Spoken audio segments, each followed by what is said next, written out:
Oke, ini adalah kemungkinan apa yang akan terjadi untuk Manhwa Magic Emperor 3-4 chapter mendatang.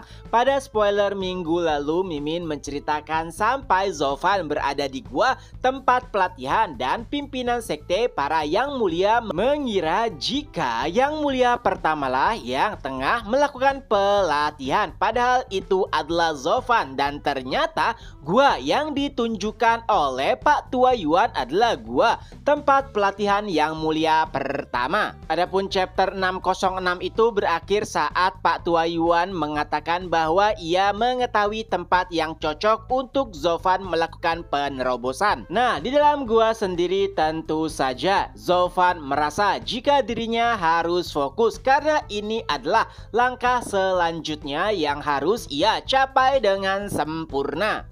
Jadi intinya ia tidak boleh gagal dan untungnya api yang diberikan oleh Kunpeng sangatlah berguna, benar-benar bermanfaat untuk memurnikan jiwa. Itu juga alasan dirinya bisa menahan serangan jiwa milik Yang Mulia Shi. Tentunya Zofan sangatlah berbeda dengan kultivator biasa, di mana biasanya seseorang baru bisa menggunakan kekuatan jiwa pada ranah visi dewa, tapi tidak dengan Zofan. Ia bisa menggunakan kekuatan jiwa saat ia berada pada ranah Tianshuan, yang artinya pada saat ini Zofan akan menerobos ke ranah visi dewa dan ia bisa menggunakan kekuatan ahli ranah eternal, yaitu pembentukan jiwa. Dan karena 9 jiwa naga bumi sudah berada pada dirinya, kini ia hanya perlu berfokus untuk menyatukan 9 jiwa naga bumi tersebut dan menjadikannya sebagai bentuk jiwanya sendiri. Setelah persiapan rampung, Zofan pun mengeluarkan 9 jiwa naga bumi dan bersiap untuk bergabung.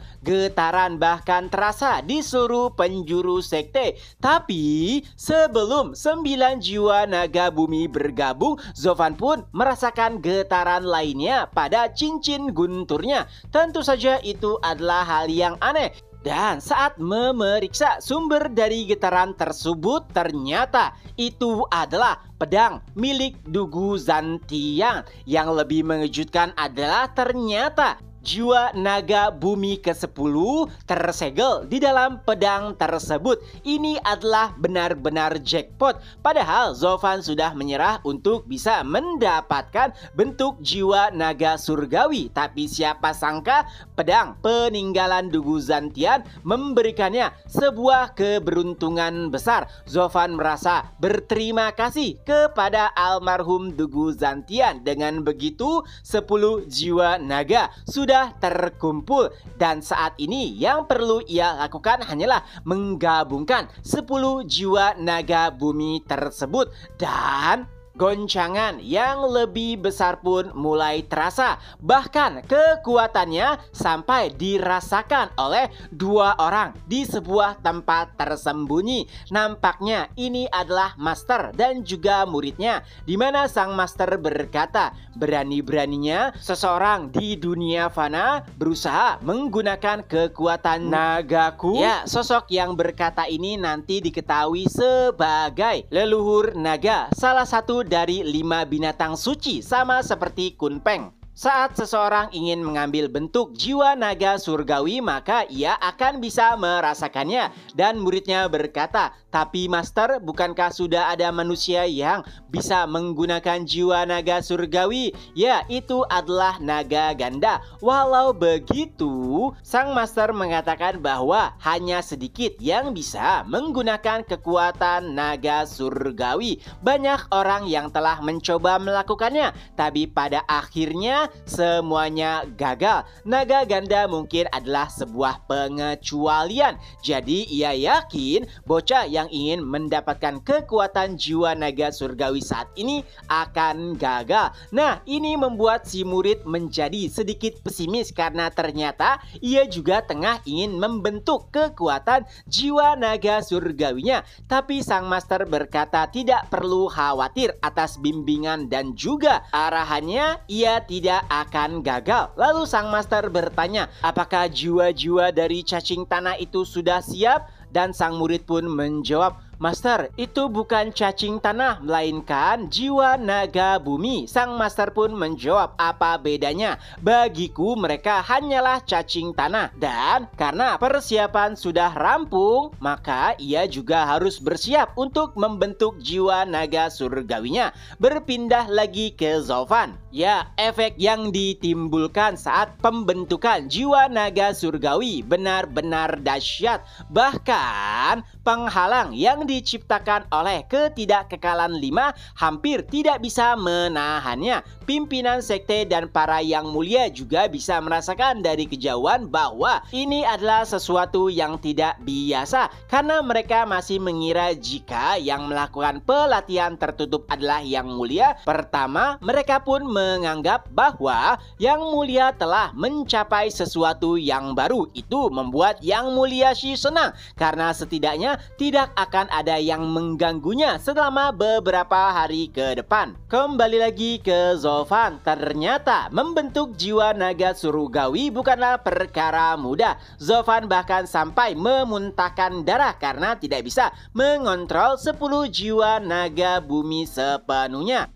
Dan di sisi lainnya, Pak Tua Yuan merasa khawatir tak kalah melihat ketidakkekalan 5 sampai memuntahkan darah. Ia bertanya, sebenarnya apa yang terjadi? Ketidakkekalan 5 pun menjawab, aku juga tidak tahu. Apakah ini benar-benar kekuatan dari anak itu? Kami hampir sudah tidak sanggup untuk menahan penghalang yang kami buat. Dan saat melihat ke tempat pelatihan, Pak Tua Yuan melihat beberapa tanda-tanda yang pernah ia dengar dari legenda, yaitu tahapan pembentukan dari jiwa naga surgawi, dimulai dari raungan naga dan juga cahaya keemasan, yang artinya Zulfan akan membentuk jiwa naga surgawi. Tentu saja itu adalah hal yang mengejutkan. Pak Tua Yuan tidak akan pernah mengira jika Zulfan akan berhasil melakukannya. Apalagi pada terakhir pertemuannya,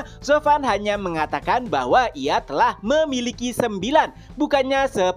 Dan jika prosesi ini sampai bocor dan diketahui oleh kekuatan luar, maka orang-orang serakah mungkin akan mengincar nyawanya. Jadi Pak Tua Yuan mau tidak mau harus turun tangan dan ikut serta dalam mengamankan penghalang yang diciptakan oleh ketidakkekalan 5. Tentu saja itu bukanlah perkara mudah, karena jiwa naga surgawi merupakan kekuatan dari ranah eternal. Sama seperti mereka yang berada pada ranah eternal, sulit untuk menahannya, karena jiwa naga surgawi adalah kekuatan yang tidak biasa. Tapi untungnya berkat bantuan dari Pak Tua Yuan, ketidakkekalan 5 pun berhasil membendung kekuatan tersebut. Di sisi lainnya, awalnya Yang Mulia Shi dan beberapa penatua ingin menuju ke tempat pelatihan Yang Mulia pertama dengan alasan ingin menolong karena mereka merasakan sesuatu yang tidak biasa. Tapi pimpinan sekte melarangnya karena siapapun yang mengganggu pelatihan Yang Mulia pertama maka hukumannya adalah kematian. Walau begitu, lagi-lagi Yang Mulia Shi merasa senang karena nampaknya prosesi pelatihan hampir selesai. Setidaknya butuh 3 hari bagi Yang Mulia untuk memulihkan dirinya. Dengan begitu, Yang Mulia Shi bisa melakukan beberapa hal atau pergerakan pada 3 hari tersebut. Berpindah lagi ke gua pelatihan, nampaknya akhir dari pembentukan jiwa naga surgawi akan berakhir. Baik itu Pak Tua Yuan dan ketidakkekalan 5 melihat secara langsung prosesi tersebut. Itu adalah prosesi yang begitu menakjubkan dan juga indah. Adalah sebuah keberuntungan bisa menyaksikan langsung prosesi pembentukan jiwa naga surgawi. Adapun Pak Tua Yuan, tentu saja ia sangat senang karena siapa sangka Zulfan benar-benar bisa melakukannya. Dan ini adalah keberuntungan tertinggi bagi sekte Demonic Scheme karena memiliki ahli lainnya yang bisa membentuk jiwa naga surgawi. Tapi ternyata untuk Zovan, ia masih harus berjuang dan menahan penderitaan untuk bisa mengendalikan jiwa naga surgawi. Ya, setidaknya butuh 3 hari bagi Zovan untuk bisa menenangkan dan menyetabilkan kekuatan dari jiwa naga surgawi. Dan waktu itu pula digunakan oleh Yang Mulia Shi untuk mengumpulkan para Yang Mulia dan juga pimpinan sekte. Tentunya Xie Wuye sudah tahu apa maksud dari perkumpulan tersebut. Tapi untuk basa-basi saja, pimpinan sekte pun bertanya kepada Yang Mulia Shi, "Sekarang apa lagi? Kenapa kau seringkali mengumpulkan kita semua?" Yang Mulia Shi pun menjawab yang intinya ia ingin bahwa kelompok elit di tenaga kerja dibubarkan karena itu mengganggu stabilitas sekte secara keseluruhan. Lalu Xie Wuye pun menjawabnya dengan sebuah ejekan yang intinya kekuatan adalah nomor 1 di sekte, dan karena kelompok elit di tenaga kerja sudah melebihi kekuatan dari sekte dalam dan sekte luar, bukankah seharusnya yang dibubarkan adalah sekte dalam ataupun sekte luar? Tentu saja perkataan tersebut menimbulkan aura permusuhan di kedua belah pihak. Walau begitu, tentu saja kelompok Yang Mulia Shi tidak ingin kalah. Mereka pun mengeluarkan berbagai macam argumen untuk mematahkan apa yang dikatakan oleh pimpinan sekte. Dan tentu saja pimpinan sekte memiliki argumennya sendiri sehingga pada akhirnya pimpinan sekte pun membuat sebuah usulan, yaitu bagaimana jika membuat Zovan sebagai elit karena seluruh prestasinya yang menciptakan para elit di serikat pekerja. Tentunya orang-orang Zovan seperti Yang Mulia Bai, Yang Mulia Qi, dan beberapa penatua yang telah ikut bersama Zovan langsung setuju dengan usulan tersebut, tapi tidak dengan kelompok Yang Mulia Shi karena pada hakikatnya itu telah melanggar aturan yang telah dibuat sekte dari beberapa dekade yang lalu, yaitu mereka yang berada di kantor pekerja atau pelayan tidak bisa menjadi elit. Dan perdebatan selanjutnya pun dimulai, yaitu apakah Zovan bisa menjadi elit beserta orang-orang di kantor pekerja lainnya atau tidak bisa. Tentunya untuk mencapai kesepakatan dibutuhkan suara mayoritas, di mana nampaknya di sini para Yang Mulia dan penatua yang mendukung Zovan semuanya setuju dengan usulan dari pimpinan sekte. Dan itu merugikan kelompok Yang Mulia Shi. Oleh sebab itulah ia berkata bahwa keputusan sebesar ini tidak boleh diputuskan secara gegabah. Dan saat itu suara dari kelompok lainnya muncul, "Omong kosong macam apa ini? Ini adalah kesempatan kita untuk mendapatkan elit yang berkualitas. Tapi kenapa ada kelompok yang melarangnya? Aku ingin tahu siapakah yang mengusulkan hal tersebut." Dan ternyata itu adalah 3 iblis neraka. Tentunya pimpinan sekte langsung menegur mereka. Kenapa mereka ada di sini? Karena ini adalah pertemuan bagi Yang Mulia dan juga penatua dari sekte dalam.